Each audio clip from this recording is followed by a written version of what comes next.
Tulo mo fumaka ko to ia futuna. Tulo mo tui o Tonga mo hatu I kanopolo mo Kauhala'uta. Ha mo heofo mo hatu I mo onga. Fakatapu I ha maafu ha tangata tui Tonga mo Kauhala'uta. Ha talafare ha latu hifu Havea pe mo hata kalau.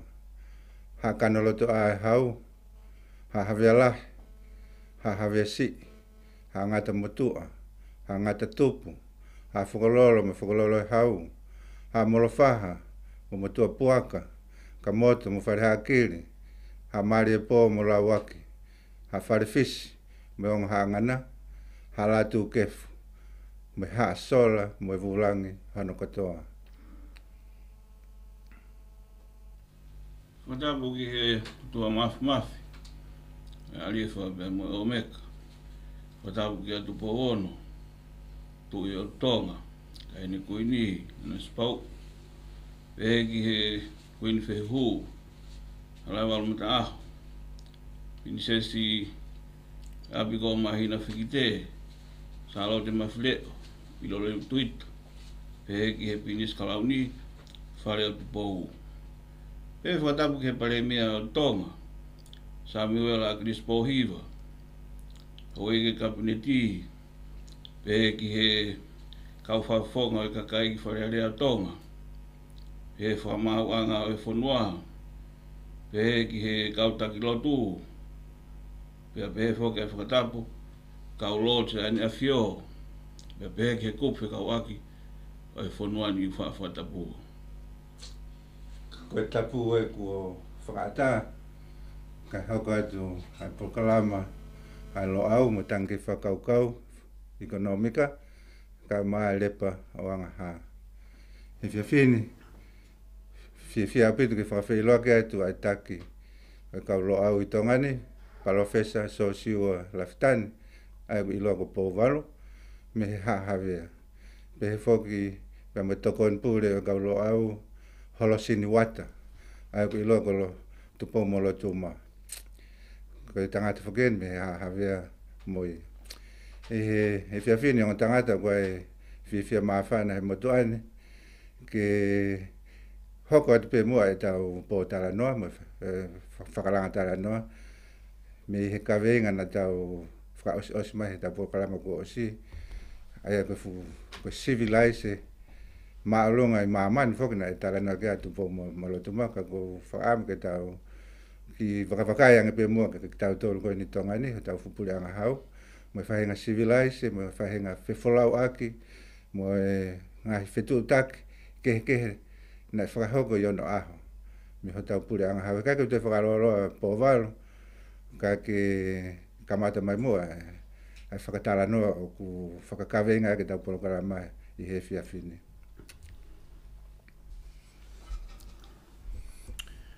Malo bito Lehaapoto e kau Falefa o Kauhala'uta o whamalo foki ki a Tupoumolotuma mo Ngaahi whakatapu kotoa pe kua Afeaki ka e whaihatala noa.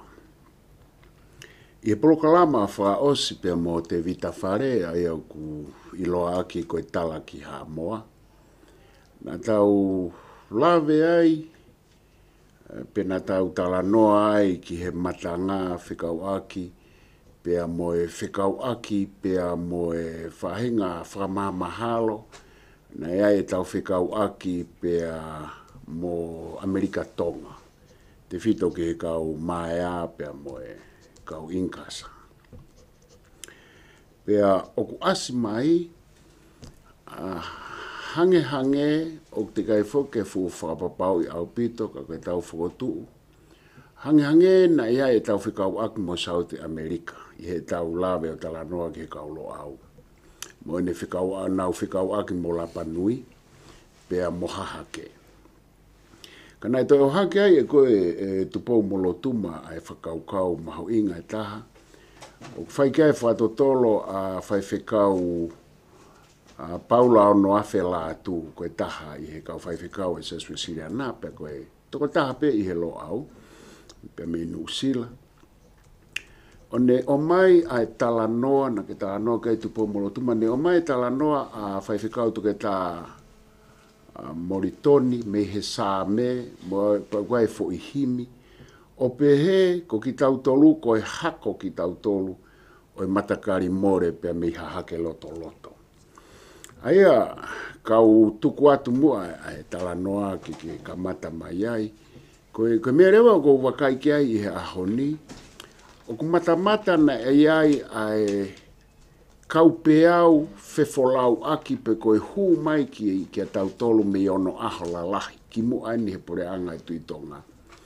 Ai koe kau pea ulo aki o ku asmena u talanoa ki ai he kamata pe e tau Polokalama e tau Holosini u lawe ki ai. Koe ne hu mai pea mei Melanisia mei fisi, pe ko viti. Koe hingoa to tonu foko fisi ko viti. Koe fisi ia, koe fuirea ia, koe uia he kautonga a viti. Ai fui motu Lahi katoa koe niko, ko viti o tau e tato ko fisi. Patupunga koe I he tau malohi, na e alo e peo more viti ia, kai mao ai fisi ia o uia po au ke ahoni. Pe aku mea ai pea he ho eike ofisi mo kakai ofisi. Ka koe kau pea ulo aki o ku whai whamahalona e ai no fo'i mai mei fisi ki tau tolu pe ko viti. Aia na e osi heni pe kakai a koe ia ki mua pea hu mai a kakai lapita koe ni mei hahake Tonga e sia. Ko kau pea hono wa ai ni a kou tānoa kai kau whaatotolo mei hahake Tonga e sia a kau lapita. Pea koe kau pea hono tolu, a ini kou talanoa kia Moritoni pea mono afe, pe teke talanoa kia Tupoumolotuma na ke oski ikini mai ai.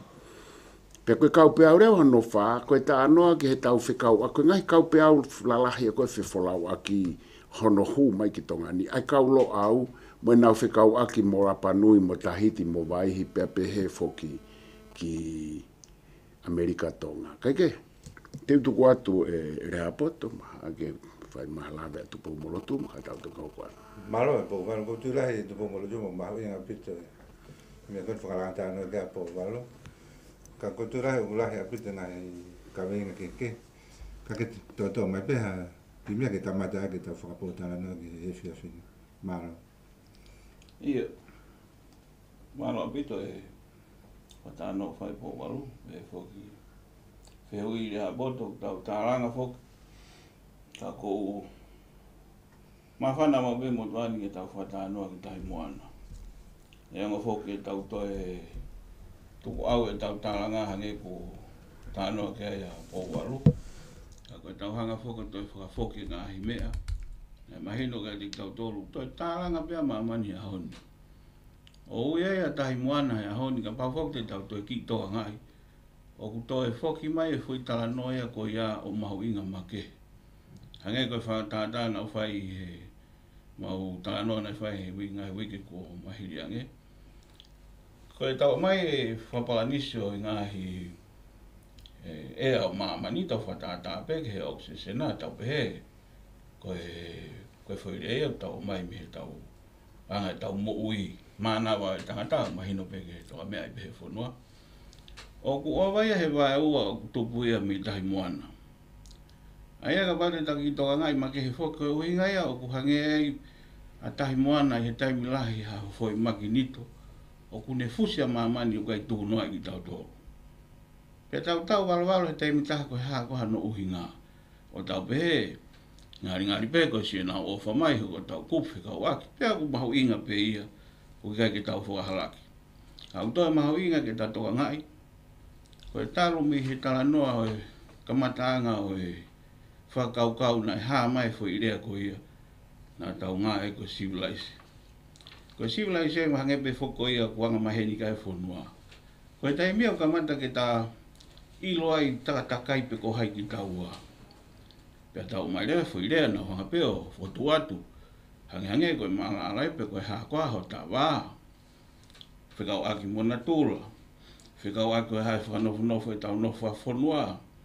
Pea na e tau pehepe, mo e toenga mamani. Kai ke te whafoki e Lehaapoto ko uika whihui whai. Nau tānoa whoki ki he konga e tolu. Pea kutoke hanga whoki Pouvalu Fakakatoangi Ngaahi Afeaki. Ka koe tānoa ia ku huu mai whoki me Fakaukau. Nā mai e toke tā mo toni ki he whonuani. Pea nai kai ko Fakaukau fo ou. He nai ana laiso ia i pitania me ngai whonua hau. O aha ko ia. O mui me lo tu tamanan foka ta fitu ya ki mo si ai na o hinga na hi ai tau tolo hinga ai folau o e kau kai wai o Europe ta tau fata ta be hange ko captain kuki na i Tonga ni ki mo e tahi mo ana ke na fa ata ko ha ko tau mama fe au foki a Europe tai mo ya ko ha ko mama ko mahina ko ha ko nga hitala nga hi palanite kai ke te fa foki no ki tali e fehui. Nai whanonga mai ai e kup fekau'aki e whanua, talanoa ki ai e hange ko e whatanoa whai Pouvalu. Whatolo hi mi whaui ai toka tā monitoni. Ko e koloa fufu i o ta whanua pe ko tahi moana. Pea toi whoki mai monitoni ne pehe. Ko e ki whanuani. O toi haia i ne whao ko ia. I loa ki he haa. O e tui sapa ko hakakai. Whakarangi, whakangingi ia. O hai tene whakalaki hange ko whakatanoa ma whawhai atu me Polokalama. Ko e Ngaahi ala whalau e whanuani nei kai sola ki tahi moana. Ia tala e haik ta toi whakai atu. Ta ko e ta whanonga mai me Ngaahi fuwhaunga tāla hange. Nau tānoa kai Polokalama ko osi, ko taia mo saitoni. Finisia. E kau he pelu. Pea ki kai ki talawa hataimi. O toi whafoke tānoa kai. Ko e kakai tau tolu. Ko tu ke Fakaukau peheni. I tau mana tui. Ko ki tau tolu ke kakai nai makehe. Neongo pe ko hae ta whau hinga. Ka ta mantui pe. Nai whaunga nā tai ai. Pau kei matuak mau hinga. Ki ta hanga o ave fui Fakaukau ko ia. Ke ta kei mana pe hange ko whawha ta no mo whai me lo au. Ui kai ko hame ke tau pore haraki. Ka tau mantu. Ke tau vipa mo mahamani. Ke ta nofo peho ta tala. He ko ta mea hai. Ki whafoke atu Lehaapoto ka Pouvalu ka Fakakaukau. Maa Tupoumolotuma ko mai fo irea mahu inga. Ke ta whoki ko ta tala. E Pouvalu.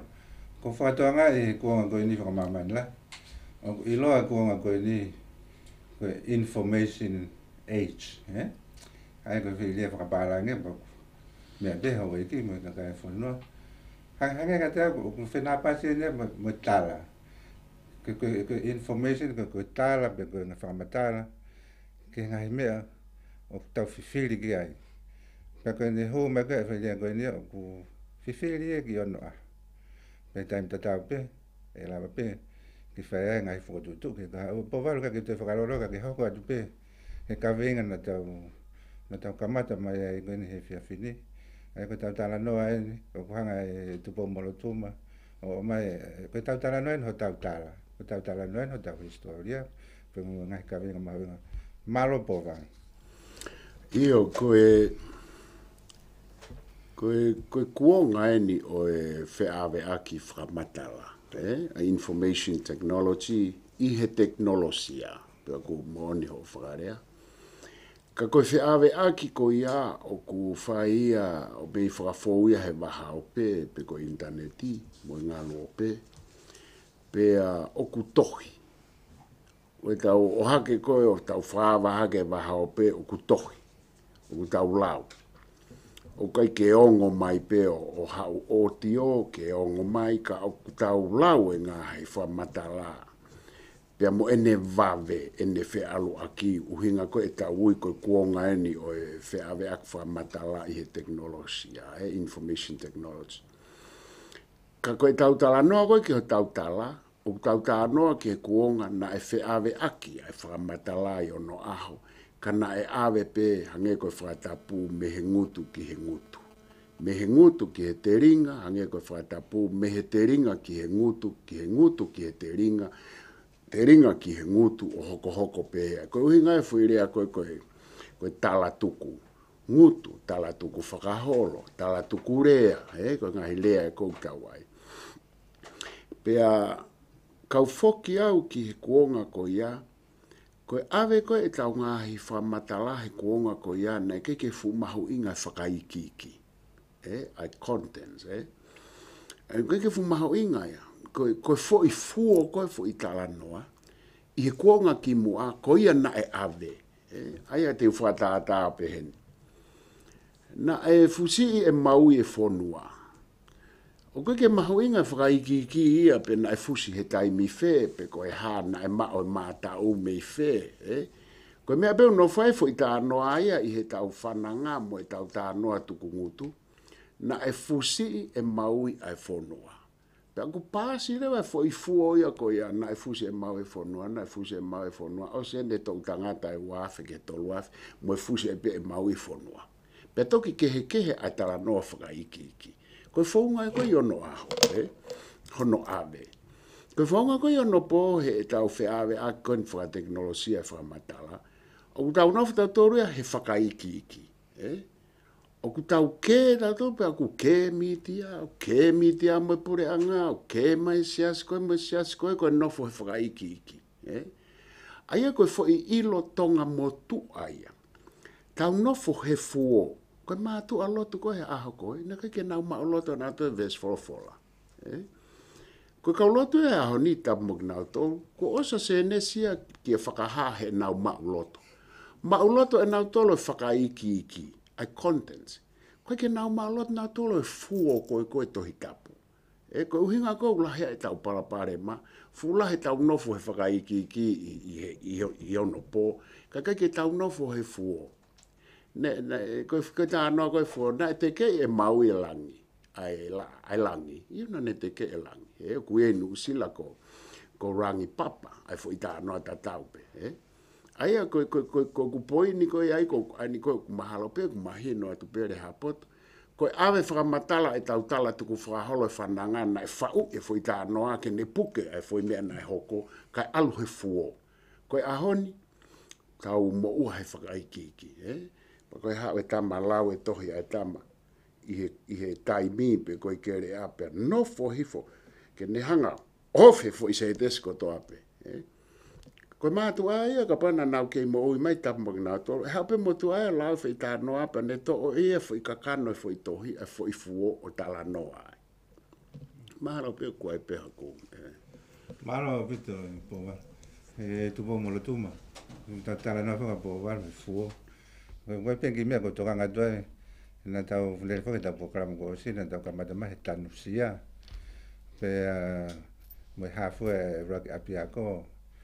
Me he kariloa o whai wa mai ke tānoa. Ko ki whakalanga tānoa pe whai Tupoumolotuma ki he lupe. Ki he lupe na Lehaapoto Ngaahi mai moa hatu I Tonga. Pako tu lahi pe ko mea ko fotu mai Pouvalu. Ki tānoa mai pe moa he fuo.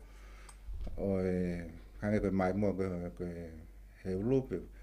Pako lahi pe ko kawai mai sia ke tatana ki mai pe po Tupoumolotuma ke hoko le pe ta whakalanga ta no fa he fe Io fa fe ko taki no Lehaapoto ki Ngaahi sivilisa mama ni fa ke ta ta no hok ka ko ne fekau'aki ko mo fe ui ki he lupe ka ate ki fa ta no ko ni ko fe tu la Lahi o tala moana na tau I tu la lupe. Ko lupe foki o make. E ko kai ke sola ka tau tolo e tau talanga nge ko whatano whae Pouvalu. Ai whakataipe ko e lupe. E ni ha he folofola. Ka koe mea ko toi whakau atu whoki. Nei tala noa tahi moana ki he lupe. Pea te utoki hanga o whakai ki whoki Ngaahi sia. He ku whakawhiha ko tākia mo i whai tala noa ku makehe whoki aki. E taimu ku tau hangai o hulu hulu. A tau hatau mo tuni, a tonga tapo. E ni fekau'aki mo e tahi moana. Ka ko ate ki toi whai whakatātāno no koe ni. Koe taimu koe. Ai haa i he Fakakaukau ko ia o he wai tawhena ilana o whātāno ki ai ulaki haa e whetuu haa pongpong i Septema o e tau kotoa pe ka manat whaktok whakahingo hingoa hange ko i alafabeti tāno a Pouvalu ka nanau tongi peo nau whatongai ko ni hau peke he fui tongi tatau ki he tau hoko ku whae wai tawhena ila o ne taaki e au haa hake Ngaahi maka koloa Kehekehe na nau toki hanga o whatu mea mau mea e Ngaahi uka mea tāla koe ni tau maheni koe kopa. Pea maango o ngake whahinga civilise koe ia tau maheni peki ai. Ka koe whai whetu o ko whaase atu e Lehaapoto he kumau inga ko ho whehui whai. Toki fekau'aki a mo e tala o heu lupe. Ka koe tūla lupe i tahi moana. Pea mo e whetu iloa na e haa mau pehe ki ne haa i he pongpongi. Koe ni haa pehe pongpongi pea teu rewa e kakai e a takai o aha koe ai na ila e wha e matawai. Pea tani o mai e Ngaahi whetong Kehekehe ki he anga e funga e fonua. Ma ui Kehekehe ange ai kere o ni o mai e Ngaahi amanaki anga mo Ngaahi mo ui anga na e makehe aha koe ia. Ka na tau mai fai whetu koe ana na ui pe foko sai losi. Pea ka ki tau tolu. Nā tau ui ai he tahi moana o maafurere. Pea kia te au o maha inga hange koe whātāno au whai. Tā whakawhiha o taki mo Ngaahi civilise tāla mahamani nā tawei pāi. Tā nene ke tapure anga hau hange koe whātāno au whai Pouvalu. He nai ai e tamea o tā tau pe mo Ngaahi civilise tāla o mahamani e a koe ia. Ki whawhoke atu Lehaapoto. Malo pite Tupoumolotuma. Kuke hanga tak mai e tau potala noa. Ke hange ku tau ki aruat ke whainga teknolosia Pouvalu. Ke whainga teknolosia o hange ku kamata ke asi mai e wawalo. Ako maman lah he taimin. Ke fukonga mahu inga ia. E whakatotolo pa mo e whiwhiri Ngaahi pureanga. I maman lah tata tu whiwhiri ke Ngaahi pureanga koen. Taku ke Ngaahi pureanga hau he kuanga ne. Ai whekumi ki he wawaloa. Ai ko whawhaparan ko lai apite cosmic, eh? Ako hoko atu au kia Pouvalu he tau nofa he tau civilise. He tau manatu ki ono aho, eh? Tau manatu ki ono aho na hange koe mea ko whakatu mai Tupoumolotuma. Ai pe mea. Ai tau pehe whakatapo, tau whangakui, pamui hatui, kuanga koe. Ke ki tātānak mai pe Pouvalu. I he Ngaahi teknolosia koe ni. O ku whamamana he taimini na iai pe tau teknolosia he kuohiri. Ange ko maafurere. Ku whakarangatara noa mai kia Tupoumolotuma. Io koe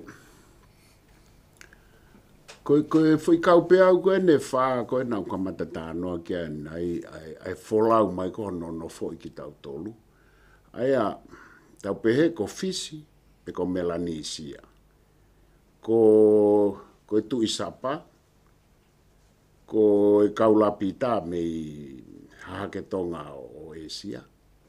Pea mo i kau Maes, mo i kau Incas, pe me Amerika Tonga. Na nau hau, na kai ke nau wholau noa ia he fu tahi moana. Ko ilo koe na nau hau aki, ko ilo ki he wawaloa. Aia koe matakari ka ato ai koe ni au tau pehe pe.